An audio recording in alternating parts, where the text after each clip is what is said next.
சொன்ன மாதிரி அந்த காரைக்குடி திருமண விழா, அந்த திருமண விழா எப்படிப்பட்ட திருமண விழான்னா, அங்கே எல்லா பெரிய பெரிய சிறப்பு விருந்தினர்கள்லாம் வந்திருந்தாங்க. அந்த நிகழ்வு அன்னைக்கு நக்கீரன் கோபால் ஐயா வந்திருந்தாங்க, சக்தி மசாலா அம்மா ஓனர் வந்திருந்தாங்க, சிவகுமார் ஐயா வந்திருந்தாங்க நடிகர், அப்படி நிறைய பேர் வந்திருந்தாங்க. எல்லாரையும் பார்க்கும்போது ரொம்ப ஒரு மரியாதைக்குரியவர்களை பார்க்குறோங்கிற ஒரு சந்தோஷத்துல இருந்தேன்.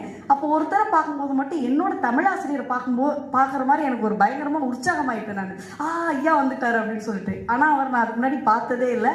அவர் தான் நம்ம கதிரவன் ஐயா.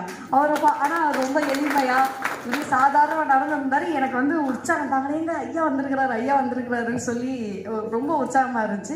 அப்படிதான் இந்த நட்பு தொடங்குச்சு. இது எப்பவுமே தொடரும். எங்களுக்கு வந்து முதல் முறையாக நாட்டுப்புற பாட்டு சூரியன், நாட்டுப்புற பாட்டு நிலா அப்படின்னு வந்து ஒரு அடைமொழி கொடுத்துருக்குது ஐயா தான். உட்காந்து ரொம்ப நேரம் யோசிச்சுட்டு இருந்தேன். பொதுவாக சூரியன் வந்தால் நிலா இருக்காது, நிலா வந்தால் சூரியன் இருக்காது. நாங்கள் எப்போ பார்த்தாலும் இவருக்கு ஒரு கொடுப்பிடம் உண்டு. வேலை செய்யலையும் பொண்டாட்டி கூடயே தான் இருப்பாங்க, வீட்லேயும் பொண்டாட்டி கூடயே தான் இருக்கணும், வேறு வழியே இல்லை அவருக்கு. ஐயா ஏன் நமக்கு சூரியன் நிலா அப்படின்னு சொல்லி பட்டம் கொடுத்துருப்பாரு அப்படின்னு. ஆனால் எப்போவுமே சூரியன் இருக்கும்போது உள்ள நிலா இருக்கும், நமக்கு தான் தெரியாது இல்லையா. ஆனால் இந்த சூரியன் எப்போவுமே நிலாவை அப்படி மறைச்சதே கிடையாது. அவருக்கு இணையாகவே எப்போவுமே வச்சு ஒரு சூரியன் இருந்தது.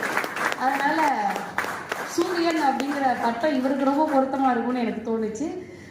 எப்போவுமே தமிழ் அழைத்தால், தமிழ் மீது பற்றுக்கொண்ட கதிரவனையை அழைச்சா சூரியனாக இருந்தாலும் சரி, நிலாவாக இருந்தாலும் சரி வந்து தான் ஆகணும் அப்படிங்கிறதுக்கு இந்த விழா ஒரு அற்புதமான உதாரணம்.